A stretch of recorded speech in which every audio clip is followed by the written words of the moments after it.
Yes people, good morning, good afternoon, good evening, जो भी जब लेक्चर देख रहा है उसके हिसाब से कैसे हो सब लोग। होप सो सब अच्छा होगा। मैं बता दूं मैं भी बहुत अच्छा हूँ।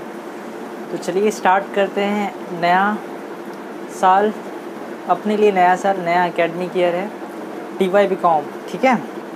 मुझे आप बताओ, अब तक हम लोग ने जो भी अकाउंट्स में पढ़ा वो किससे रिलेटेड था? फाइनेंशियल अकाउंटिंग और मैनेजमेंट अकाउंटिंग। 11th में, 12th में, 13th में आपने जो पढ़ा वो था फाइनेंशियल अकाउंटिंग। 14th में आपने दो अकाउंटिंग पढ़ा, फाइनेंशियल अकाउंटिंग और management accounting. Now third year में आप पढ़ने जा रहे हो एक नया अकाउंट जिसको आप बोलते हो कॉस्ट अकाउंटिंग। ये क्या है? आप कॉस्ट अकाउंटिंग, ठीक है। नाउ क्वेश्चन अराइज, तीनों अकाउंटिंग में डिफरेंस क्या है? फाइनेंशियल अकाउंटिंग, मैनेजमेंट अकाउंटिंग और कॉस्ट अकाउंटिंग में फ़र्क क्या है? देखो, फाइनेंशियल अकाउंटिंग में हम लोग सीखते हैं वो क्या होता है बहुत ही बेसिक अकाउंटिंग मीन्स बिजनेस के जो भी ट्रांजेक्शन्स है उसको क्या करना, रिकॉर्ड करना और उनसे एक फाइनेंशियल स्टेटमेंट तैयार करना, जिससे पता चलेगा कंपनी का फाइनेंशियल परफॉर्मेंस क्या है और पता चलेगा फाइनेंशियल पोजीशन क्या है। P&L से पता चलता है फाइनेंशियल परफॉर्मेंस क्या है और बैलेंस शीट से पता चलता है फाइनेंशियल पोजीशन क्या है, ठीक है। सेकंड, मैनेजमेंट अकाउंटिंग में हम लोग ने क्या सीखा था? जस्ट लास्ट ईयर सेम 3 में मैनेजमेंट अकाउंटिंग पढ़ा था। उसमें क्या सीखा था? उसमें सीखा था क्या मैं मैनेजमेंट अकाउंटिंग प्रॉफिट या फिर लॉस फाइंड करने के लिए करता हूँ? आंसर नहीं। उसके लिए तो हम लोग फाइनेंशियल अकाउंटिंग करते हैं। मैनेजमेंट अकाउंटिंग क्यों करते हैं? मैनेजमेंट अकाउंटिंग करने के पीछे रीज़न होता है कंपनी को बहुत सारे डिसीजंस लेने होते हैं रिगार्डिंग कंपनी का सेल बढ़ रहा है तो कंपनी को क्या करना चाहिए। सपोज़ एक एग्जांपल लेता हूँ, चलो। लास्ट ईयर हम लोगों ने एक चैप्टर पढ़ा वर्किंग कैपिटल मैनेजमेंट अकाउंटिंग के अंदर। उसमें हम लोग ने किया current asset minus current liability. एक आंसर मिलता था जिसके आगे हम लोग लिखते थे वर्किंग कैपिटल रिक्वायर्ड। मीन्स उस आंसर का जो नाम होता था वर्किंग कैपिटल रिक्वायर्ड, मीन्स उतना कंपनी को क्या करना है, अरेंज करना है। तो उस अमाउंट को कंपनी क्या करती है, फिर डिसीजन लेती है कि चलो से करंट एसेट 10 लाख था, करंट लायबिलिटी 8 लाख है, वर्किंग कैपिटल कितना आया, 2 लाख, 10 लाख माइनस 8 लाख 2 लाख। तो कंपनी क्या सोचती है कि चलो अब ये 2 लाख क्या करना है, कंपनी को अरेंज करना है। तो कंपनी ने कोई डिसीजन लिया कि नहीं लिया? डिसीजन लिया। क्या डिसीजन लिया? कि कंपनी को कितना वर्किंग कैपिटल अरेंज करना है, 2 लाख रुपया। बस। तो मैंने एक आपको एग्जांपल दिया कि मैनेजमेंट अकाउंटिंग कंपनी क्यों करती है, मैनेजमेंट अकाउंटिंग कंपनी क्यों फॉलो करती है, डिसीजंस लेने के लिए। क्यों फॉलो करती है बोलो? डिसीजंस लेने के लिए।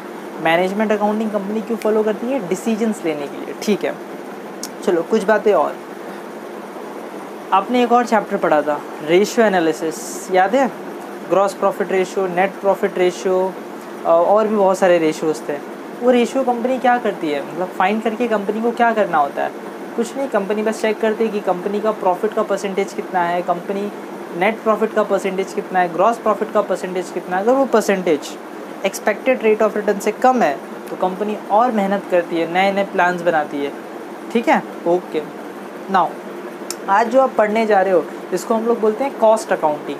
ना माइंड में क्वेश्चन आ रहा होगा आपके कि हम लोग ये जो कॉस्ट अकाउंटिंग पढ़ने जा रहे हैं वो क्यों पढ़ने जा रहे हैं, क्या उसका लेना देना क्या है, मतलब वो सब्जेक्ट से क्या मालूम पड़ेगा आपको? दो चीज़ें। एक तो पता चलेगा जब भी कोई प्रोडक्ट बनता है, से मैं कहता हूँ ये मार्कर, तो जब भी कोई प्रोडक्ट बनता है तो उसमें कॉस्ट इनकर्ड होता है, हाँ या ना? मतलब जब मैं ये मार्कर बनाऊँगा, रेडीमेड खरीद के बेचने की बात नहीं कर रहा हूँ, मैं कह रहा हूँ ये मार्कर मैं बनाऊँगा तो कॉस्ट लगेगा कि नहीं लगेगा? आंसर सीधी सी बात है, कॉस्ट तो लगेगा, ठीक है। कितना कॉस्ट लगेगा पता नहीं, वो तो अपन सीखेंगे बाद में। फिर कितना कॉस्ट लगा तो कितने प्राइस में बेचना चाहिए, ये सारे जो कॉस्टिंग रिगार्डिंग डिसीजंस हैं वो हम लोग कहाँ लेते हैं? कॉस्ट अकाउंटिंग में। मीन्स कंपनी कॉस्टिंग क्यों करती है? अपने प्रोडक्ट का कॉस्ट फाइंड करने के लिए। कंपनी, अच्छा आपके माइंड में क्वेश्चन आ रहा होगा कि सर कंपनी अपने प्रोडक्ट का कॉस्ट फाइंड क्यों करती है? मतलब कोई भी कंपनी क्यों चाहेगी कि उसके प्रोडक्ट का प्राइस कितना है, कॉस्ट कितना है, प्राइस नहीं सॉरी कॉस्ट, मैन्युफैक्चर करने का कॉस्ट कितना है, क्यों पता करना चाहेगी? आंसर सिंपल है, अगर आपको पता ही नहीं होगा कि कॉस्ट कितना है आपके प्रोडक्ट का, अगर आपको पता ही नहीं होगा कि कॉस्ट कितना है आपके प्रोडक्ट का, तो क्या आप सेलिंग प्राइस डिटरमाइन कर पाओगे कि आपको बेचना कितने में? आंसर नहीं। तो अगर आपको सेलिंग प्राइस डिटरमाइन करना है तो आपको क्या डिटरमाइन करना पड़ेगा? आपका कॉस्ट। नाउ स्टार्ट करते हैं, ठीक है। चलो, तो सबसे पहला चैप्टर जो हम लोग पढ़ने वाले हैं वो है कॉस्ट शीट। देखो मैंने यहाँ पे कॉस्टिंग का मीनिंग लिखा हुआ है। क्या लिखा है कॉस्टिंग का meaning? Costing means calculating the cost of product manufacture and sold by organisation, ठीक है। चलो एक एक वर्ड पे ध्यान देते हैं। पहले लिखा हुआ है costing means calculating of cost of a product. मतलब कॉस्टिंग का मीनिंग क्या होता है? आप कैलकुलेट करते हो। क्या कैलकुलेट करते हो? Cost of product manufacture and sold by an organisation. मतलब मैंने भी एग्जांपल लिया, मैं क्या बनाता हूँ, मार्कर। तो मैं जब कॉस्टिंग करूँगा, तो मैं कॉस्टिंग करूँगा, इसका मतलब मैं इसका क्या करूँगा, कॉस्ट फाइंड करूँगा, इसको बनाने का कितना खर्चा लगा, उस प्रोसेस को ही आप क्या बोलोगे, कॉस्टिंग। मतलब जब भी कोई एक मैन्युफैक्चरर अपने कंपनी में उसके प्रोडक्ट का जब भी वो कॉस्ट फाइंड करता है, उस प्रोसेस को ही आप क्या बोलते हो, कॉस्टिंग। तो कॉस्टिंग क्या है? Costing is a process of ascertainment of cost of product. मतलब जब आप कॉस्ट ऑफ प्रोडक्ट फाइंड करते हो तो कोई तो प्रोसेस होगा ना, मतलब कुछ तो करना पड़ेगा, उस प्रोसेस को ही आप क्या बोलते हो, कॉस्टिंग बोलते हो। ठीक है, चलो next. Now question arise, cost का मीनिंग क्या होता है? जनरली हम लोग ये जो वर्ड है बार बार सुनते रहते हैं, हमेशा 11 से सुनते आ रहे हैं, उससे पहले भी सुना होगा बहुत टाइम किसी ने कि cost cost cost cost. Generally हम लोग कॉस्ट का मीनिंग समझते हैं जो प्राइस है। से मैंने ये मार्कर ख़रीदा 20 रुपये में, तो मैं कहूँगा मुझे इसका कॉस्ट आया 20 रुपये। जनरली अपना जो मीनिंग है कॉस्ट को लेके बस वो इतना ही है कि जो प्रोडक्ट का प्राइस है वही अपने लिए कॉस्ट है। सही भी है, जितना आपका खर्चा होता है उसको आप क्या बोल देते हो, कॉस्ट। ना कॉस्टिंग में कॉस्ट का मीनिंग होता है जो भी आप इनकर करो, मतलब जो भी आप खर्चा करो उसको कॉस्ट बोलते हैं। जनरल लाइफ में भी वही कॉस्ट है। ना कॉस्ट कितने टाइप के होते हैं? 2 टाइप के। पहला डायरेक्ट कॉस्ट, दूसरा इनडायरेक्ट कॉस्ट। फिर से कॉस्ट का मीनिंग क्या था? जो भी आप खर्चा इनकर करोगे, the amount of money which you have incurred और spend to make a product, उसको आप बोलोगे कॉस्ट। मतलब जो भी खर्चा आप गुड्स को बनाने के लिए करते हो वो होता है कॉस्ट। ठीक है, ओके। कॉस्ट कितने टाइप के हैं? 2 टाइप के, डायरेक्ट कॉस्ट, इनडायरेक्ट कॉस्ट। ना आप समझते हैं डायरेक्ट कॉस्ट और इनडायरेक्ट कॉस्ट में फ़र्क क्या है। बच्चों ध्यान देना है यहाँ पे। अब जो हम लोग पढ़ने जा रहे हैं डायरेक्ट कॉस्ट और इनडायरेक्ट कॉस्ट क्या है, ये जो मीनिंग है बहुत ही इंपॉर्टेंट मीनिंग है, क्योंकि आप फर्दर जो भी स्टडी करने वाले हो लाइफ में, कॉस्टिंग में या फिर किसी भी सब्जेक्ट में, वहाँ पे ये इसका क्लासिफिकेशन आता ही आता है किसी ना किसी चैप्टर में कि डायरेक्ट कॉस्ट क्या होता है, इनडायरेक्ट कॉस्ट क्या होता है। ठीक है, तो ध्यान से सुनना। चलो तो हम लोग पहले पढ़ते हैं डायरेक्ट कॉस्ट और फिर पढ़ेंगे इनडायरेक्ट कॉस्ट। जनरली देखो मैंने यहाँ डायरेक्ट कॉस्ट में 3 चीज़ें लिखी हैं, direct material, direct wages, direct expenses. और इनडायरेक्ट कॉस्ट में मैंने यहाँ पे 3 चीज़ें लिखी हैं, factory overheads, office and admin overheads और सेलिंग एंड डिस्ट्रीब्यूशन ओवरहेड्स। ना एक एक करके समझते हैं। पहले ना थोड़ा सा समझ लेते हैं डायरेक्ट और इनडायरेक्ट में फ़र्क क्या है। देखना ध्यान से सुनना। मैंने कहा मेरा काम क्या है, ये मार्कर बनाना।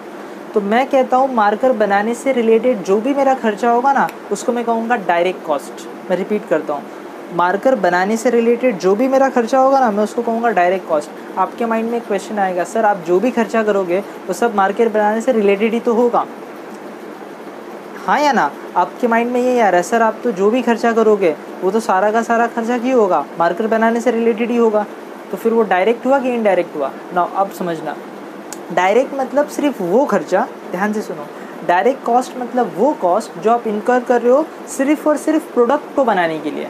मैंने क्या बोला? सिर्फ और सिर्फ प्रोडक्ट को बनाने के लिए। ना आपको पता होगा बिजनेसमैन सिर्फ प्रोडक्ट को बनाने के लिए ही खर्चा नहीं करता है, बहुत सारा खर्चा करता है। जैसे मेरा काम क्या था, ये मार्कर बनाना, तो मैं पहले जाऊंगा मार्कर का रॉ मटेरियल खरीदूंगा, फिर उसको लेके आऊँगा, उसका भाड़ा दूंगा, फिर कंपनी में गुड्स बनेगा। बनने के बाद भी बहुत सारा खर्चा होता है।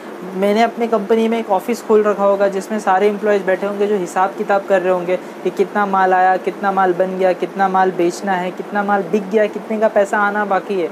ये सब कोई ना कोई तो होगा ना उस फैक्ट्री में, एक ऑफ़िस होगा जो हिसाब किताब कर रहा होगा। ठीक है, फिर ये प्रोडक्ट को बेचने के लिए मैं एडवर्टीज़मेंट भी करूँगा, तभी तो लोगों को पता चलेगा ये मेरा प्रोडक्ट है, तो वो ख़रीदेंगे। ठीक है, आपको समझ में आ रहा है मैं क्या बोल रहा हूँ? ये फैक्ट्री के अंदर भी बहुत सारे खर्चे होते हैं। से फैक्ट्री में मैंने वर्कर रखे हुए हैं, तो जो वहाँ लेबर होंगे उनको मेरे को वेजेस भी देना पड़ेगा, बहुत सारे खर्चे होते हैं। ठीक है, तो डायरेक्ट कॉस्ट का मीनिंग क्या होता है? वो खर्चा जो सिर्फ मैं किसके लिए इनकर कर रहा हूँ, अपने प्रोडक्ट बनाने के लिए। मतलब एक बिजनेसमैन जब भी कोई खर्चा करता है तो क्या वो सिर्फ प्रोडक्ट बनाने से लेकर, मतलब सीधा प्रोडक्ट बनाने के लिए करता है या और भी कोई खर्चा करता है? आंसर, वो इससे रिलेटेड भी खर्चा करता है, इससे इनडायरेक्टली रिलेटेड भी खर्चा करता है। जैसे अगर मैं बिजनेसमैन हूँ और अगर मैंने एडवर्टीज़मेंट किया, ध्यान से सुनना, अगर मैंने इस प्रोडक्ट का एडवर्टीज़मेंट किया तो वो भी खर्चा है, लेकिन वो खर्चा क्या मैंने इसको बनाने के लिए किया? सोचो, एडवर्टीज़मेंट का खर्चा क्या मैंने ये प्रोडक्ट बनाने के लिए किया? आंसर नहीं, वो तो मैंने इसको बिके इसके लिए किया। आया ना? तो फ़र्क समझ में आया? तो डायरेक्ट कॉस्ट का मीनिंग क्या होता है? डायरेक्ट कॉस्ट का मीनिंग क्या होता है? वो खर्चा जो मैं प्रोडक्ट को बनाने के लिए सीधे करूँ, मतलब वो खर्चा प्रोडक्ट बनता है। अगर वो खर्चा नहीं करूँ तो प्रोडक्ट बनना बंद हो जाएगा। इनडायरेक्ट कॉस्ट मतलब प्रोडक्ट तो बन गया है, उसके बाद का खर्चा, मतलब प्रोडक्ट बनने तक का जो खर्चा है वो डायरेक्ट कॉस्ट, और प्रोडक्ट के बनने के बाद बिकने तक का जो खर्चा होता है वो इनडायरेक्ट कॉस्ट। ठीक है, चलो स्टार्ट करते हैं। तो डायरेक्ट कॉस्ट में कितने कॉस्ट आते हैं? Direct material, direct wages, direct expenses. एक एक करके समझते हैं। मैंने डायरेक्ट कॉस्ट का मीनिंग क्या बताया आपको? डायरेक्ट कॉस्ट मीन्स वो खर्चा जो सीधा एट्रीब्यूटेबल किसको है? प्रोडक्ट को। मतलब वो पूरा खर्चा किस पे लगेगा? अपने प्रोडक्ट पे। नाउ पहला क्या है? Direct material. क्या लगता है आपको ये मार्कर का मटेरियल क्या होगा? कुछ भी ऐसी मैं मान लेता हूँ इसका मटेरियल है प्लास्टिक, और फिर इसके अंदर जो इंक है वो इंक। तो मैं जब प्लास्टिक खरीदूंगा और वो इंक खरीदूंगा तो मेरे लिए वो मटेरियल हुआ कि नहीं हुआ। से मैं कहता हूँ वो मैं मटेरियल खरीदा मैंने 5 लाख का और इंक खरीदा 1 लाख का, तो 6 लाख रुपए जो मैंने दिए वो किसके दिए? मटेरियल के। इसको मैं क्या बोलूँगा? ये मेरा डायरेक्ट मटेरियल का खर्चा है। मुझे एक बात बताओ, ये जो मैंने 5 लाख रुपया प्लास्टिक का और 1 लाख रुपये इंक का दिया, अगर मैंने ये खर्चा नहीं किया होता तो ये मेरा प्रोडक्ट बनता या नहीं बनता? आंसर नहीं बनता, क्योंकि आप मटेरियल ही नहीं लाते तो बनता कहाँ से? तो डायरेक्ट मटेरियल का मीनिंग सर वो मटेरियल का खर्चा जो आपको प्रोडक्ट बनाना है, मतलब वो मटेरियल होगा तो ही प्रोडक्ट बनेगा। हाँ या ना? से मैं एग्जांपल चेंज कर दूँ, ये शर्ट का रॉ मटेरियल क्या है? धागा। हाँ या ना? तो अगर मैं धागा खरीद के लाऊं, या फिर हो सकता है मैंने कंपनी में पहले मैं कॉटन से धागा बनाऊं और फिर धागे से शर्ट बनाऊं, ऐसा भी तो हो सकता है। तो मान लेते हैं चलो कि हम लोग पहले कॉटन से धागा बनाते हैं और फिर धागे से शर्ट बनाते हैं, तो मेरे लिए रॉ मटेरियल क्या होगा पता है? कॉटन। तो जब मैं कॉटन खरीदूंगा ना, इसको अपन क्या बोलेंगे? Direct material. ठीक है। Second, direct wages. ना आपको पता ही होगा डायरेक्ट वेजेस आप किसको देते हो? लेबर को। तो अगर कंपनी के अंदर, अभी मैंने कहा मेरे एग्जांपल में मार्कर था, हम लोग ने क्या खरीद लिया? प्लास्टिक खरीद लिया। हम लोग ने क्या खरीद लिया? इंक खरीद लिया। अब ये प्लास्टिक अपने आप तो मार्कर बनेगा नहीं, अब मशीन में वो मटेरियल को डालेंगे, मशीन प्रोसेस होगा तब जाके मार्कर निकलेगा। तो मशीन में क्या ये अपने आप चले जाएगा? इसमें मतलब आपने यहाँ रखा हुआ है मटेरियल, रॉ मटेरियल लाके, और जैसे ही अब मशीन को आपने चालू किया मटेरियल उड़ रहा है और सीधा मशीन में चले गया? नहीं, वर्कर चाहिए ना, वर्कर उठाएंगे वहाँ से, फिर इसमें डालेंगे। आपने कुछ कहीं ना कहीं, जैसे आपने बड़ी बड़ी फैक्ट्रीज़ में देखा होगा कि वर्कर लगते हैं, समझ रहे हो ना, स्विच ऑन ऑफ करने के लिए, मटेरियल पुट करने के लिए, वहाँ से गुड्स निकालने के लिए बन जाए, तो वो लेबर का जो खर्चा होता है वो बोलते हो डायरेक्ट वेजेस। क्लियर है?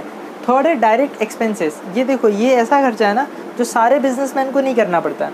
अब ये खर्चा जो है ना, डायरेक्ट मटेरियल और डायरेक्ट वेजेस, ये सारे मैन्युफैक्चरर को करना पड़ता है। मतलब अगर मैं मैन्युफैक्चरर हूँ तो मुझको ये 2 खर्चा तो करना ही करना पड़ेगा, क्योंकि अगर मैं कोई भी सामान बनाऊँ, मेरा क्वेश्चन है, मैं कोई भी सामान बनाऊँ तो मुझको मटेरियल लगेगा। इससे मैं ये डस्टर बनाऊँ, मैंने एग्जांपल चेंज कर लिया, मैं ये डस्टर बना रहा हूँ, क्या मुझे मटेरियल लगेगा? आंसर लगेगा। क्या मुझे लेबर लगेंगे तो उनको वेजेस भी तो देना पड़ेगा ना? देना पड़ेगा। लेकिन मैं कह रहा हूँ ये ज़रूरी नहीं है सबको लगे। कैसे? डायरेक्ट एक्सपेंसेस का देखो मैंने लिखा हुआ है, एक और नाम होता है चार्जेबल एक्सपेंसेस, और डायरेक्ट वेजेस का 2 नाम और है, प्रोडक्टिव वेजेस और मैन्युफैक्चरिंग वेजेस। एक एक करके पढ़ते हैं। चलो पहले डायरेक्ट एक्सपेंस कंप्लीट कर लेते हैं। डायरेक्ट एक्सपेंसेस का एक और नाम क्या था? Chargeable expenses. ना अभी आपको पता होगा कभी कभी क्या होता है, कंपनी में या मैन्युफैक्चरर के पास कुछ डिमांड आती है। मैन्युफैक्चरर के पास कभी कभी क्या आती है? कोई डिमांड आती है। मैं एक एग्जांपल ले लेता हूँ। मेरा काम तो क्या था? ये मार्कर बनाना। ठीक है, मैं ऐसा एक नॉर्मल मार्कर बनाता हूँ। एक बिजनेसमैन मेरे पास आया, मैं कौन हूँ? मैन्युफैक्चरर। एक बिजनेसमैन मेरे पास आया और उसने मुझसे कहा ये मार्कर जैसा है वैसा तो ठीक है, लेकिन मुझे, ध्यान से सुनना, लेकिन मुझे ये जो बॉटम है मार्कर का, यहाँ पे कुछ और डिज़ाइन चाहिए। ऐसे ही आपने देखा होगा ना, कोई अलग अलग डिज़ाइंस में भी पसंद करते हैं। तो मैंने क्या किया, इसके बॉटम में कुछ और डिज़ाइन लाया। अब वो डिज़ाइन कुछ भी हो सकती है। से मैंने इसको और बड़ा कर दिया और वहाँ पे कुछ मैंने ऐसे, जैसे आपने शकला का बूम बूम पेंसिल देखी होगी, तो उस पर वो एक यानी कार्टून बना होता है, तो वैसे टाइप का कुछ ऐसे समझ लेते हैं एग्जाम्पल के लिए। ठीक है, तो अब कस्टमर ने मुझे क्या किया है?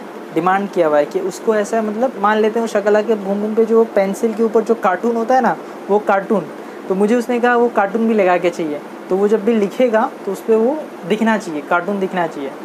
मुझे क्या है, मैं तो बिजनेसमैन हूँ, मुझे तो सामान बेचने से मतलब है। मैंने कहा ठीक है मिल जाएगा। उसने ऐसा कितना पीस ऑर्डर किया पता है? उसने ऐसे 1 लाख पीस ऑर्डर किए। तो फिर तो मुझे बनाना ही पड़ेगा। अगर वो 1 पीस ऑर्डर करता तो हो सकता है मैं मना कर दूँ, 1 पीस के लिए कौन इतना मगजमारी करे, क्योंकि मुझे 1 पीस नहीं 1 लाख पीस चाहिए। तब तो मैं बोलूँगा ठीक है, तब तो मैं क्या करूँगा, कहूँगा ठीक है बना के मिल जाएगा। क्या ये कस्टमर ने कुछ एक्स्ट्रा मुझसे डिमांड किया, कुछ उसने स्पेसिफिकली डिमांड किया कि हाँ प्रोडक्ट में मुझको ये चेंज चाहिए? आंसर हाँ, उसने बोला वो कार्टून लगा के चाहिए ऊपर, मैं कहूँगा मिल जाएगा। अब वो कार्टून को बनाने का खर्चा अलग से लगेगा कि नहीं लगेगा? लगेगा। उस खर्चे को आप क्या बोलोगे, चार्जेबल एक्सपेंस या फिर डायरेक्ट एक्सपेंस। क्या सारे बिजनेसमैन को ये वाला खर्चा करना पड़ता है, सारे मैन्युफैक्चरर को? नहीं। अगर मेरे पास कोई, मैं मैन्युफैक्चरर हूँ, मेरे पास कोई आया ही नहीं, मैं जैसा गुड्स बनाता हूँ वैसे ही बना रहा हूँ, कोई स्पेसिफिक डिमांड लेके कोई आया ही नहीं, उसने कुछ बोला ही नहीं कि आप मेरे को कार्टून वगैरह लगा के चाहिए, तो मैं तो सिर्फ मटेरियल का और लेबर का ही खर्चा दूंगा, ये वाला खर्चा तो मुझसे होगा ही नहीं। समझ में आया? ठीक है। तो डायरेक्ट कॉस्ट क्या होता है? वो कॉस्ट, एक बार क्विक रिकैप कर लेते हैं। डायरेक्ट कॉस्ट क्या होता है? वो कॉस्ट जो सीधा किस पे लगता है, गुड्स बनाने को लेकर। मतलब वो खर्चा अगर करोगे तो गुड्स बनेगा, नहीं करोगे तो गुड्स बनेगा ही नहीं, ऐसा समझो। ठीक है। कितने होते हैं उसमें? 3। Direct material, direct wages. Direct material मतलब ये जो मटेरियल है, तो मटेरियल खरीदोगे तो खर्चा होगा, तो डायरेक्ट मटेरियल। ये तो मार्क करें इसका जो प्लास्टिक मटेरियल था। वेजेस जो लेबर वर्कर खड़ा हुआ है मशीन पे काम करने के लिए। और डायरेक्ट एक्सपेंसेस, मैंने कहा कस्टमर की कोई स्पेसिफिक डिमांड है तो अकॉर्डिंगली आपको कुछ चेंज करना पड़ रहा है प्रोडक्ट में, तो आप वो खर्चा करोगे, तो वो कौन सा खर्चा होगा? Direct expenses. ठीक है ना। अब अगर आप देखोगे ना, तो यहाँ पे मैंने कुछ फॉर्मूला लिखा हुआ है। अगर क्वेश्चन में सीधे सीधे अगर उन्होंने दे दिया कि डायरेक्ट मटेरियल का ये अमाउंट है, तब तो आप वहाँ पे लिख दोगे अमाउंट। अगर उन्होंने सीधे सीधे अमाउंट नहीं दिया, तो हम लोगों को ना ये एक फॉर्मूला होता है छोटा सा, इसको फॉलो करके वो अमाउंट निकालना पड़ता है। देखो, रॉ मटेरियल कंज्यूम, मतलब इस डायरेक्ट मटेरियल का दूसरा नाम क्या होता है? Raw material consume. सबसे पहले आप क्या ले लोगे? Opening stock of raw material. ये क्वेश्चन में गिवन होगा, ये सारी चीज़ें क्वेश्चन में गिवन होंगी, सिर्फ आपको क्या करना है, इस फॉर्मूले में पुट करना है, आपको मिल जाएगा डायरेक्ट मटेरियल। ठीक है। देखो, सबसे पहले क्या है? Opening stock of raw material. फिर इसमें आप क्या ऐड कर दोगे? Purchase of raw material.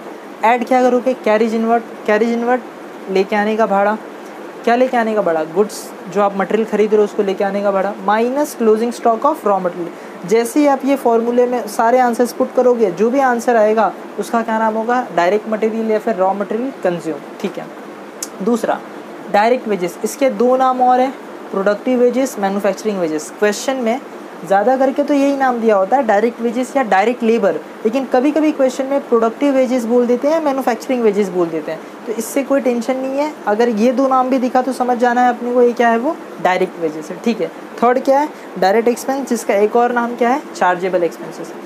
तो होप आपको डायरेक्ट कॉस्ट क्लियर है। ठीक है। नाउ बात है इनडायरेक्ट कॉस्ट पे। इनडायरेक्ट कॉस्ट को कॉस्टिंग के अंदर एक और नाम से बोलते हैं, इसका क्या नाम है? ओवरहेड्स। तो जब भी आप कॉस्टिंग के अंदर ओवरहेड्स वर्ड सुनोगे तो ध्यान रखना ये सारे के सारे इनडायरेक्ट कॉस्ट हैं। ठीक है। चलो, इनडायरेक्ट कॉस्ट कितने होते हैं? 3। Factory overheads, office and admin overheads, selling and distribution overheads. Now मैंने डायरेक्ट कॉस्ट का मीनिंग बताया था, वो सारे खर्चे जो आप गुड्स को बनाने के लिए करोगे, जो आप प्रोडक्ट को बनाने के लिए करोगे, तो ये तीनों खर्चा लगता है प्रोडक्ट को बनाने के लिए। लेकिन ये जो खर्चा है ना, ये भी आप कर रहे हो कंपनी में ही, लेकिन ये सीधा प्रोडक्ट को बनाने के लिए नहीं होगा। जैसे एग्जांपल देखो, जैसे फैक्ट्री ओवरहेड्स, मतलब नाम से ही मालूम पड़ रहा है वो खर्चा जो कहाँ पे होगा? फैक्ट्री के अंदर। जैसे मैंने पहला एग्जांपल लिखा है power and fuel.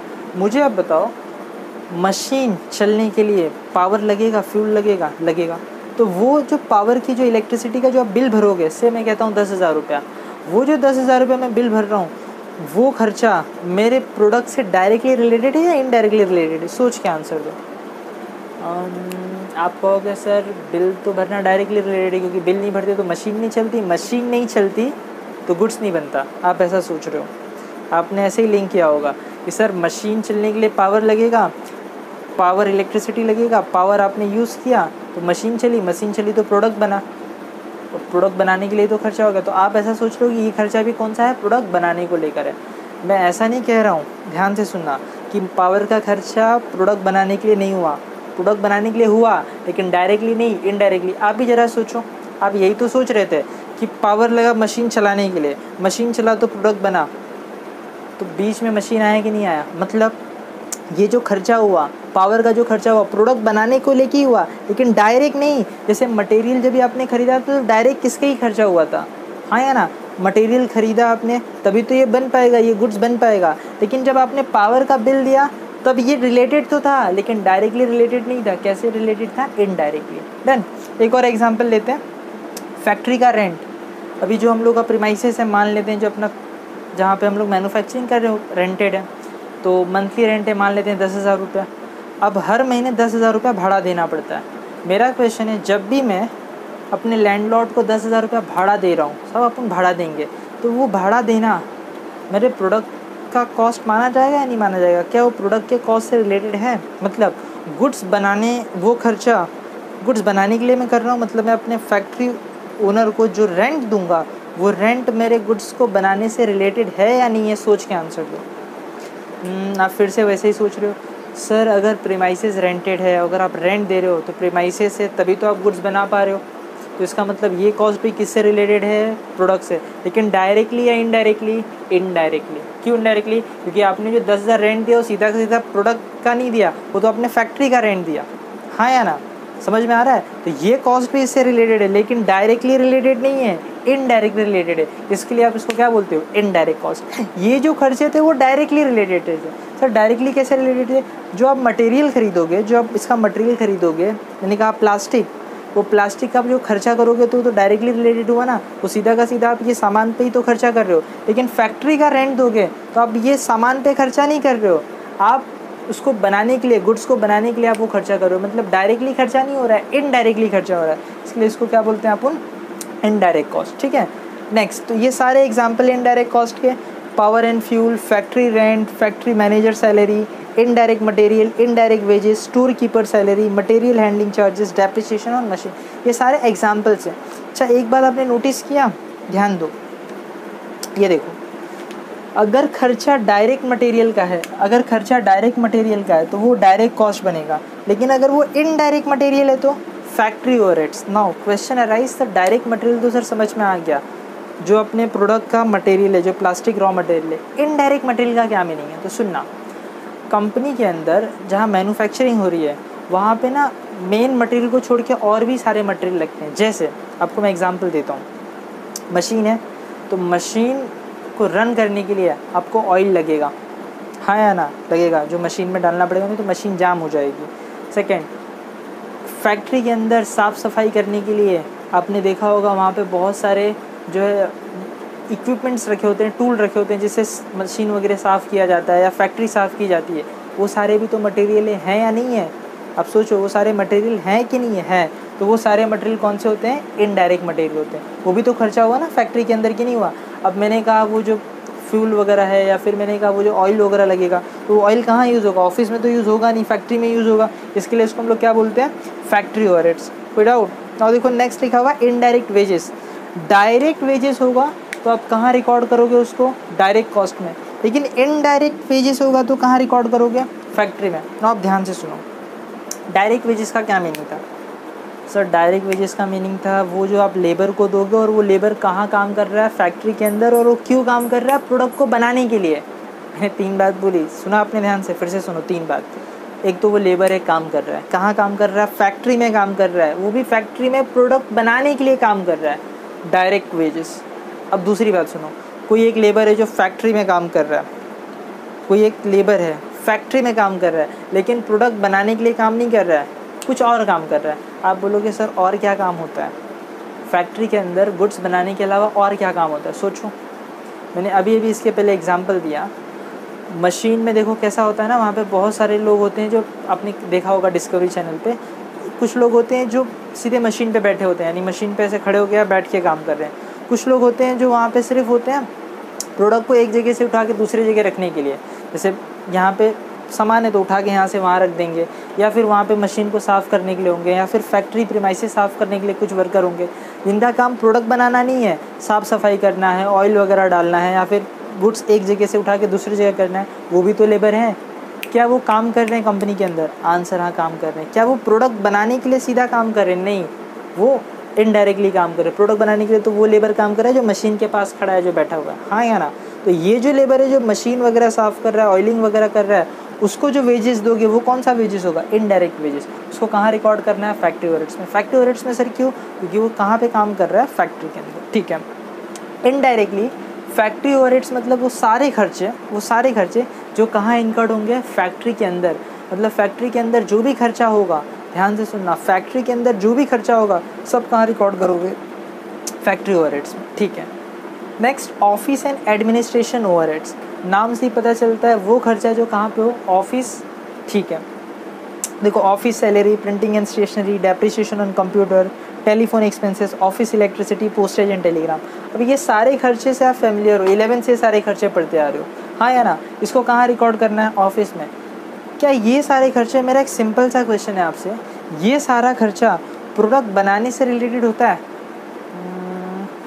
Office salary, printing and station, office salary मतलब ऑफिस में जो एम्प्लॉइज़ काम करें उनको जो आपने सैलरी दिया होगा। प्रिंटिंग एंड स्टेशनरी मतलब फाइल, पेंसिल, रबर, स्केल खरीदा होगा आपने। ठीक है, डेप्रिसिएशन कंप्यूटर, टेलीफोन होगा जो ऑफिस के अंदर, उसकी ऑफिस का जो लाइट बिल आ रहा होगा, आप समझ रहे हो। तो ये सारे खर्चों का रिलेशन प्रोडक्ट बनाने से है, सोच के बताओ। आप बोलोगे डायरेक्टली नहीं, लेकिन इनडायरेक्टली है। ये सारे जो आप ये जो सारा खर्चा करोगे, इसका रिलेशन सीधा प्रोडक्ट बनाने से नहीं है, लेकिन indirectly. Selling and distribution overheads, अभी भी अपने क्या कंप्लीट किया, फैक्ट्री ओवरहेड्स, ऑफिस। अब हम लोग बात करते हैं सेलिंग के। देखो फैक्ट्री में क्या सीखा आपने, वो सारे खर्चे जो फैक्ट्री में होंगे आप फैक्ट्री में रिकॉर्ड कर दोगे। ऑफिस में वो सारे खर्चे जो ऑफिस वाले हैं सब कहाँ रिकॉर्ड कर दोगे, ऑफिस में। Selling and distribution overhead means वो सारे खर्चे जो आप गुड्स को बेचने के लिए करते हो। आई रिपीट, वो सारे खर्चे जो आप गुड्स को बेचने के लिए करते हो। नाउ क्वेश्चन अराइज, कौन सा ऐसा खर्चा है जो आप गुड्स बेचने के लिए करते हो? पहला खर्चा एंड सबसे सिंपल, एडवर्टीजमेंट। आप एडवर्टीजमेंट क्यों करते हो? अरे गुड्स का सेल्स बढ़े इसके लिए ना। तो ये खर्चा कहाँ लिखोगे आप? सेलिंग एंड डिस्ट्रीब्यूशन में। कैरीज आउटवर्ड, अगर कस्टमर ने आपसे कहा कि मुझे डिलीवरी करके चाहिए गुड्स का, तो आप उसको डिलीवरी करके भी देते हो या नहीं? वो भी खर्चा कहाँ पे आता है? सेलिंग एंड डिस्ट्रीब्यूशन में। सेल्समैन सैलरी, आपने एक सेल्समैन रखा हुआ है अपने पास जो आपका गुड्स बेचता है, उसको सैलरी दोगे, कौन सा खर्चा है? Selling and distribution. मतलब वो सारे खर्चे जो आप इनकर करते हो गुड्स को बेचने के लिए, वो कहाँ पे आएगा? Selling and distribution overhead. Done. तो आपने 3 ओवरहेड्स पढ़े, पहला फैक्ट्री ओवरहेड्स, दूसरा ऑफिस, तीसरा सेलिंग। फैक्ट्री में क्या था? वो सारे खर्चे जो फैक्ट्री में होंगे। ऑफिस ओवरहेड्स, वो सारे खर्चे जो ऑफिस में होंगे। सेलिंग एंड डिस्ट्रीब्यूशन, वो सारे खर्चे जो आप गुड्स को बेचने के लिए करते हो। डन। तो हम लोग ने देखा direct cost, indirect cost. Direct cost में कितने थे? 3, direct material, direct wages, direct expenses. Indirect में भी थे 3, फैक्ट्री, ऑफिस, सेलिंग। हाँ चलो, अब देखो हम लोग पढ़ने जा रहे हैं items to be ignored in costing. मतलब कुछ एक्सपेंसेस है जो कॉस्टिंग में आप रिकॉर्ड नहीं करते। मैं रिपीट करता हूँ, कुछ एक्सपेंसेस है जो आप कॉस्टिंग में रिकॉर्ड नहीं करते। सर क्यों नहीं करेंगे रिकॉर्ड? जैसे फाइनेंस में आप सारे खर्चे को रिकॉर्ड करते हो, हाँ या ना। देखो कॉस्टिंग कहता है अगर आप वो खर्चा गुड्स बनाने के लिए नहीं करते हो। कॉस्टिंग कहता है अगर आप वो खर्चा गुड्स बनाने के लिए नहीं करते हो, या फिर वो आपका खर्चा गुड्स के बनाने से रिलेटेड नहीं है, ना डायरेक्टली ना इनडायरेक्टली, आप उसको रिकॉर्ड नहीं करोगे। तो देखो ये सारे वो खर्चे हैं जो आप करते तो हो, इनकर तो होता है, बट वो गुड्स बनाने से रिलेटेड नहीं होता है, ना ही डायरेक्टली रिलेटेड होता है ना ही इनडायरेक्टली। तो देखो कौन कौन सा है। पहला डोनेशन, गिफ्ट या चैरिटी। अगर बिजनेसमैन ने कोई डोनेशन दिया, कोई गिफ्ट दिया है, कोई चैरिटी की, ये खर्चा है कि नहीं? बिजनेसमैन का खर्चा है, लेकिन क्या वो मेरे प्रोडक्ट से रिलेटेड है, चाहे डायरेक्टली या इनडायरेक्टली? आंसर नहीं, तो आप इसको रिकॉर्ड नहीं करोगे। मतलब ये क्वेश्चन में कहीं भी दिख जाएंगे आपको, आप क्या कर दोगे? इसको इग्नोर कर दोगे। Next, loss by fire, loss by theft, loss by flood. कोई भी नुकसान होता है, आग लग गया, चोरी हो गई या फिर बाढ़ आ गया, नुकसान हुआ। नुकसान तो हुआ, लेकिन क्या वो नुकसान आपके गुड्स मैन्युफैक्चर से रिलेटेड था? मतलब से मैं कहता हूँ लॉस बाय फायर, आग लगा और 20,000 का माल जल गया, तो ये जो 20,000 का लॉस इनकर्ड हुआ है, जो आप एक्सपेंस अपना ट्रीट करने वाले हो, क्या ये एक्सपेंस गुड्स को बनाने के लिए हुआ? क्या ये एक्सपेंस गुड्स को बनाने के लिए हुआ? नहीं, ना ही डायरेक्टली ना ही इनडायरेक्टली। तो आप इसको क्या कर दोगे? Ignore. Goodwill, return of, preliminary expense. देखो ये क्या है? दोनों के दोनों, ये क्या आपका इंटेंजिबल एसेट्स और ये क्या आपका fictitious assets. Intangible assets right of करना पड़ता है। क्यों राइट ऑफ करना पड़ता है? क्योंकि डे बाय डे गुडविल आपका मार्केट में क्या होता है? एमोटाइज होते रहता है। तो ये जो आप रिटर्न ऑफ करोगे, दोनों के दोनों रिकॉर्ड नहीं करना है, क्योंकि इसका रिलेशन किससे नहीं है? गुड्स के बनने से नहीं है। Next, income tax. गवर्नमेंट को टैक्स देना पड़ता है, वो भी आपका एक खर्चा है। क्या वो खर्चा मेरे प्रोडक्ट से रिलेटेड है? आंसर नहीं, रिकॉर्ड नहीं होगा। Propose dividend, transfer to reserve, याद आ रहा है कुछ? लास्ट टाइम मैनेजमेंट में पढ़ा था आपने, एप्रोप्रिएशंस, ये दोनों एप्रोप्रिएशन होते हैं।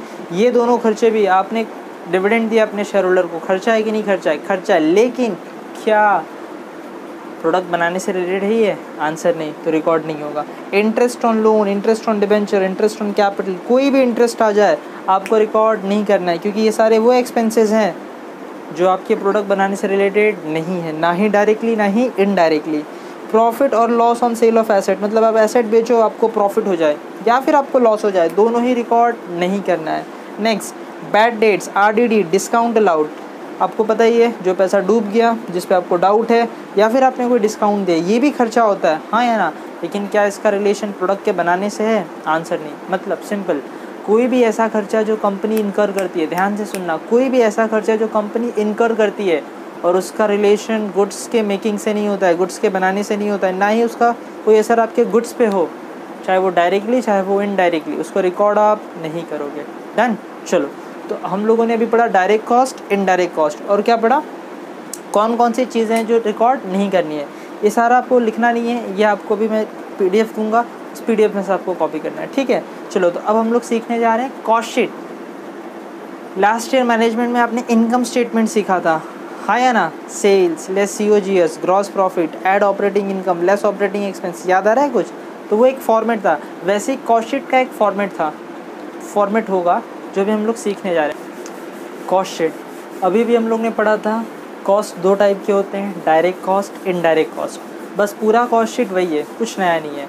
डायरेक्ट कॉस्ट में कितनी चीज़ पढ़ी थी आपने? 3, direct material, direct wages, direct expenses. Indirect में फैक्ट्री, ऑफिस, सेलिंग, बस वो पूरी की पूरी चीज़ आप ऑर्डर में लिख दो, आपका क्या बन जाएगा? Cost sheet. देखो, डायरेक्ट मटेरियल मैंने कहा था क्वेश्चन में, या तो सीधे सीधे डायरेक्ट मटेरियल का अमाउंट देगा, अगर अमाउंट नहीं दिया है वो क्या देगा आपको? ये सब देगा, मतलब उसके एलिमेंट्स देंगे कि ओपनिंग स्टॉक कितना है, परचेज कितना है, तो आपको सिर्फ क्या करना है? फॉर्मूले में पुट करना है, आंसर आ जाएगा। तो रॉ मटेरियल कंज्यूमिंग क्या है? Direct material. फ़र्क क्या है? क्वेश्चन में अगर सीधे सीधे अमाउंट देगा तो वो डायरेक्ट मटेरियल के देगा, अगर उसने सीधे सीधे अमाउंट नहीं दिया तो वो फिर इन सब का अमाउंट देगा। आपको सिर्फ फॉर्मूले में पुट करना है, आपको क्या मिल जाएगा? रॉ मटेरियल कंज्यूम, ठीक है। Next, direct wages, direct expenses, जो आपने सीखा है। तो डायरेक्ट कॉस्ट में 3 चीज़ें, direct material, direct wages, direct expenses. आगे ऑर्डर में तो आपने सबसे पहले क्या लिख दिया? डायरेक्ट मटेरियल, फिर क्या लिख दिया आपने? डायरेक्ट वेजेस, फिर क्या लिख दिया? Direct expense. जैसे इन तीनों को आपने ऐड किया, direct material, direct wages, direct expense, जैसे ही ऐड किया आपको एक फिगर मिलता है, इसका अमाउंट का नाम है प्राइम कॉस्ट। क्या नाम है? Prime cost. मतलब अगर एग्जाम में फिल इन द ब्लैंक्स में आया prime cost is equals to, तो क्या होगा? Direct material, direct wages, direct expenses, मतलब इन तीनों को प्लस कर दोगे तो क्या मिल जाएगा? प्राइम कॉस्ट, ठीक है। क्वेश्चन अराइज, सर इसको प्राइम कॉस्ट क्यों कहते हैं? डायरेक्ट कॉस्ट को प्राइम कॉस्ट क्यों बोलते हैं? तो देखो, मैंने कहा था प्रोडक्ट बनाने के लिए ना, आप मुझे बताओ सोच के कि अगर मुझे ये प्रोडक्ट बनाना है तो पहले डायरेक्ट कॉस्ट इनकर करना होगा या इनडायरेक्ट कॉस्ट इनकर करना होगा? आंसर पहले डायरेक्ट कॉस्ट इनकर करना होगा, पहले मटेरियल लाना होगा, हाँ या ना। तो इसके लिए इस कॉस्ट को आप क्या बोलते हो? प्राइम कॉस्ट, मतलब प्राइमरी कॉस्ट, ठीक है। नेक्स्ट, फैक्ट्री ओवरहेड्स, मतलब फैक्ट्री वाले खर्चे। तो ये देखो, इनडायरेक्ट कॉस्ट में factory overheads, office overheads, selling overheads. Factory overheads में वैसे तो बहुत सारे एग्जांपल थे, जगह कम है इसके लिए मैंने 2 एग्जांपल लिखे। Factory rent, power and fuel, कहाँ लिखोगे? वर्किंग कॉलम में, टोटल बाहर। जैसे ही आपने इसको प्राइम कॉस्ट में ऐड किया फैक्ट्री ओवरहेड्स को, आपको एक फिगर मिलेगा, उसका नाम है ग्रॉस फैक्ट्री या फिर वर्क कॉस्ट। देखो, अब ध्यान से सुनना, इसको आप फैक्ट्री कॉस्ट भी बोल सकते हो, वर्क कॉस्ट भी, मतलब एक ग्रॉस फैक्ट्री कॉस्ट बोलो या फिर ग्रॉस वर्क कॉस्ट बोलो, एक ही बात है, ठीक है। चलो, इसमें आपको क्या ऐड करना है? ओपनिंग स्टॉक ऑफ WIP, क्या लेस करना है? Closing stock of WIP। जैसे ही आप इसमें ग्रॉस में ऐड और लेस कर दोगे ओपनिंग और क्लोजिंग, तो आपको एक अमाउंट मिलेगा, इसका नाम है फैक्ट्री कॉस्ट या वर्क कॉस्ट, जो कहना है को। अच्छा, इसमें क्या फ़र्क है? यहाँ से ग्रॉस से निकल के यहाँ पे क्या हो गया? वो नेट हो गया, मतलब नेट लिखने की ज़रूरत नहीं है, आपने खाली फैक्ट्री कॉस्ट लिखा, मतलब वो नेट फैक्ट्री कॉस्ट, ठीक है। अब यहाँ एक चीज़ और ध्यान से सुनना, सेल ऑफ स्क्रैप। आपको पता ही है, अगर मैन्युफैक्चरिंग कंसर्न है तो स्क्रैप निकलता है, भंगार निकलता है, तो उसको बेचेंगे। अगर वो स्क्रैप रॉ मटेरियल का है, ध्यान से सुनना, अगर वो स्क्रैप रॉ मटेरियल का है तो आप उसको यहीं माइनस कर दो। कहाँ माइनस कर दोगे? ऊपर, रॉ मटेरियल में ही। और अगर वो scrap other than raw material है तो वो कहाँ से माइनस कर दो आप? फैक्ट्री में से। मैंने यहाँ लिखा नहीं है, मैंने वर्बली आपको बोल दिया, वैसे सब में बहुत कम आता है, जहाँ सब में आएगा वहाँ तो देखेंगे, ठीक है। तो अगर मटेरियल स्क्रैप किसका है? रॉ मटेरियल का, तो कहाँ से माइनस कर देंगे? रॉ मटेरियल से। लेकिन अगर scrap other than raw material है तो कहाँ से माइनस कर देंगे? फैक्ट्री ओवरहेड से, ठीक है। तो ग्रॉस में आपने ऐड लेस किया किसको? ओपनिंग स्टॉक और क्लोजिंग स्टॉक को, क्या मिल गया आपको? फैक्ट्री कॉस्ट, ठीक है। अब इसमें आप क्या ऐड कर दोगे? ऑफिस एंड एडमिन का खर्चा। ये 2 खर्चे मैंने यहाँ पे लिखे हुए हैं, इन दोनों खर्चों का, ये देखो यहाँ पे एक रॉन्ग हो गया है, ये अमाउंट यहाँ पे होगा पहले, फिर इसको आप टोटल करोगे तो टोटल बाहर जाएगा, हाँ है ना। इन दोनों का अमाउंट ये रहा, आप इन दोनों को ऐड किया तो ये बाहर गया।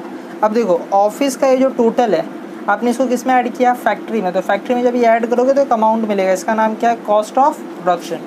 अगेन कॉस्ट ऑफ प्रोडक्शन में क्या ऐड करना है, क्या लेस करना है, opening stock of finish goods, closing stock of finish goods.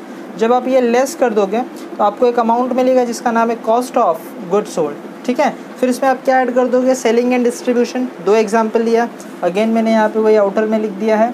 तो ये पहले कहाँ होगा, इनर कॉलम में, फिर इसका टोटल कहाँ जाएगा, इन दोनों का टोटल कहाँ जाएगा, आउटर में। इसमें ये ऐड होगा तो क्या मिलेगा आपको, कॉस्ट ऑफ सेल्स, ठीक है। अब समझना, अब समझने वाली बात क्या है, समझो। देखो फॉर्मेट को याद कैसे करना है। अच्छा, कॉस्ट ऑफ सेल्स के बाद क्या होगा, ये कॉस्ट ऑफ सेल्स का मतलब होता है टोटल कॉस्ट। अगर मैं आपसे पूछूं टोटल कॉस्ट मीन्स मतलब प्रोडक्ट को बनाने का पूरा खर्चा, तो मैं डायरेक्ट कॉस्ट और इनडायरेक्ट कॉस्ट को ऐड कर दूंगा तो क्या मुझे टोटल कॉस्ट मिलेगा, आंसर हाँ। तो देखो मैंने ये direct cost, direct material, direct wages, direct expense, इन तीनों को ऐड किया तो प्राइम कॉस्ट मिला।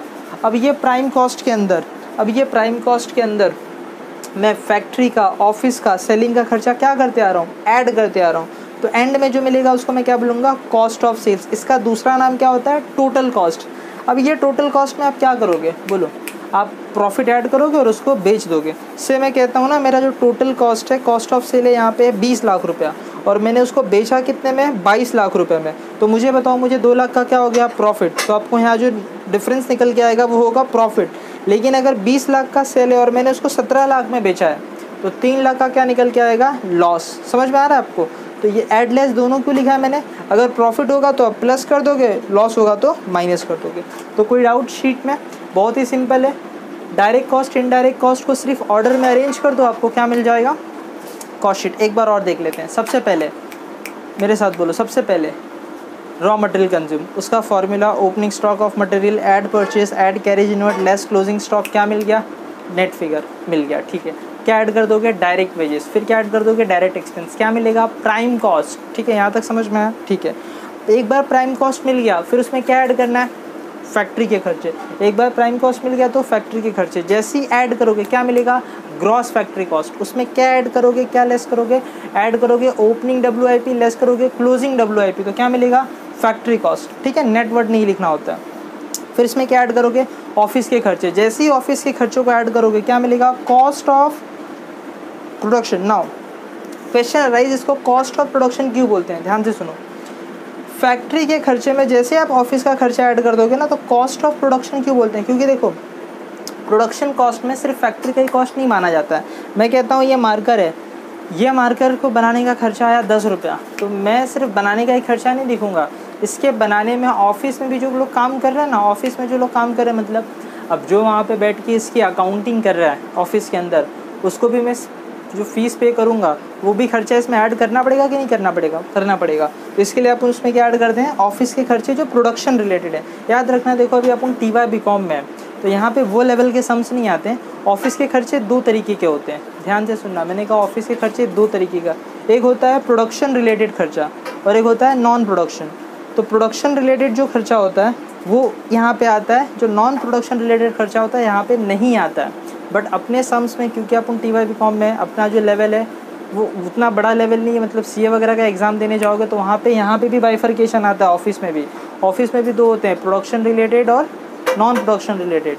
तो नॉन प्रोडक्शन या एडमिन रिलेटेड उसको बोलते हैं। तो वो अगर प्रोडक्शन रिलेटेड नहीं है तो वो खर्चा यहाँ पे नहीं लेना होता है। आप समझ रहे हो कि नहीं मेरी बात, वो खर्चा एक्चुअली यहाँ नहीं लेके वो यहाँ ले लेते हैं, हम लोग सेलिंग में ले लेते हैं। तो चलो कोई बात नहीं है। यहाँ पे मेरा क्वेश्चन क्या है आपसे, मेरा क्वेश्चन ये है आपसे, ऑफिस के खर्चे जो भी आएंगे आप ऐड करोगे, फिर उसमें क्या मिल जाएगा, cost of production. Cost of production में क्या ऐड करना है, क्या लेस करना है, ऐड करना है ओपनिंग फिनिश गुड्स, लेस करना है क्लोजिंग फिनिश गुड्स। ये ऐड और लेस करते ही आपको क्या मिल जाएगा, cost of goods sold. Cost of goods sold मतलब जो आप गुड्स बेचने जा रहे हो उसका कॉस्ट कितना है, तो ये वो हो गया। फिर उसमें आप क्या ऐड कर दोगे, सेलिंग एंड डिस्ट्रीब्यूशन, मतलब जो भी माल बेचने का खर्चा होगा। जैसे आप इसको ऐड करोगे क्या मिलेगा आपको, cost of sales. Cost of sales का एक और नाम क्या होता है मैंने, टोटल कॉस्ट। टोटल कॉस्ट में ऐड करोगे प्रॉफिट, क्या मिल जाएगा, सेल्स। तो ये था अपना पूरा कॉस्ट शीट। मज़े की बात है, आपको मेहनत करना ही नहीं है थोड़ा भी, आपको सिर्फ ये फॉर्मेट एक बार याद हो जाए क्वेश्चन में सारे जितने भी यहाँ पे आइटम्स है सबके फिगर्स दिए होंगे। से दिया होगा ऑफिस का खर्चा, से दिया ऑफिस सैलरी 5 लाख रुपए। तो आपको बस करना क्या है, उस ऑफिस सैलरी को लाके कहाँ लिख देना है, ऑफिस के अंदर। मतलब सारी चीज़ें क्वेश्चन में गिवन होंगी, सिर्फ आपको एक प्रॉपर ऑर्डर में अरेंज करना है और आपको इसका कितना मार्क्स मिल जाएगा, 15 मार्क्स। तो एकदम फ्री के मार्क्स हैं, बहुत ही सिंपल चैप्टर। तो यहाँ पे हम लोग ने क्या कंप्लीट किया, कॉस्ट शीट का फॉर्मेट। हम लोगों ने पहले क्या पढ़ा, कॉस्टिंग का मीनिंग, फिर पढ़ा कॉस्ट क्या होता है, फिर उसके टाइप कितने होते हैं, डायरेक्ट इनडायरेक्ट। डायरेक्ट में 3 टाइप, इनडायरेक्ट में 3 टाइप। मज़े की बात है, वो टाइप्स ही प्रॉपर अरेंज कर दो तो क्या बन जाता है, शीट। अब ये कॉस्ट शीट में हम लोग सम्स सीखेंगे। सम्स के कितने टाइप हैं, 3 टाइप के सम्स आएंगे। पहला नॉर्मल सम्स, दूसरा कॉस्ट पर यूनिट, और तीसरा एस्टिमेटेड। एक एक करके आराम से सीखेंगे, कोई टेंशन लेने की ज़रूरत नहीं है। बहुत ही सिंपल चैप्टर है और बहुत ही स्कोरिंग चैप्टर है, क्योंकि यहाँ 15 मार्क्स का सम आएगा और 15 में से होप आपको पूरा 15 मिल जाएगा, क्योंकि इतना सिंपल चैप्टर है। ठीक है, तो हम लोग मिलेंगे नेक्स्ट लेक्चर में। तब तक के लिए आपको क्या करना है, ये सारी चीज़ें जो हम लोग ने पढ़ी है आज, उसका मैं PDF भेजने वाला हूँ ग्रुप में। ठीक है, आपको बस क्या करना है, ये सारी चीज़ों को आपको एक बार पढ़ लेना है और याद कर लेना है, क्योंकि एक बार याद कर लोगे ना तो सम करना बहुत सिंपल हो जाएगा। ठीक है, होप आपको वीडियो देखते देखते भी कुछ थोड़ा बहुत याद हो गया होगा। फिर आपको नेक्स्ट वीडियो में जब हम लोग आएंगे, जब हम लोग नेक्स्ट क्लास में आएंगे, तो हम लोग इसके रिलेटेड सम्स करने वाले हैं। बहुत ही सिंपल सम्स होंगे, जैसे कि मैंने बताया सारी चीज़ों का आंसर दिया होता है, सारी चीज़ों का फिगर्स दिया होता है, बस आपको उसको प्रॉपर ऑर्डर में अरेंज करना होता है। हाँ या ना। मिलते हैं नेक्स्ट लेक्चर में, तब तक के लिए बाय।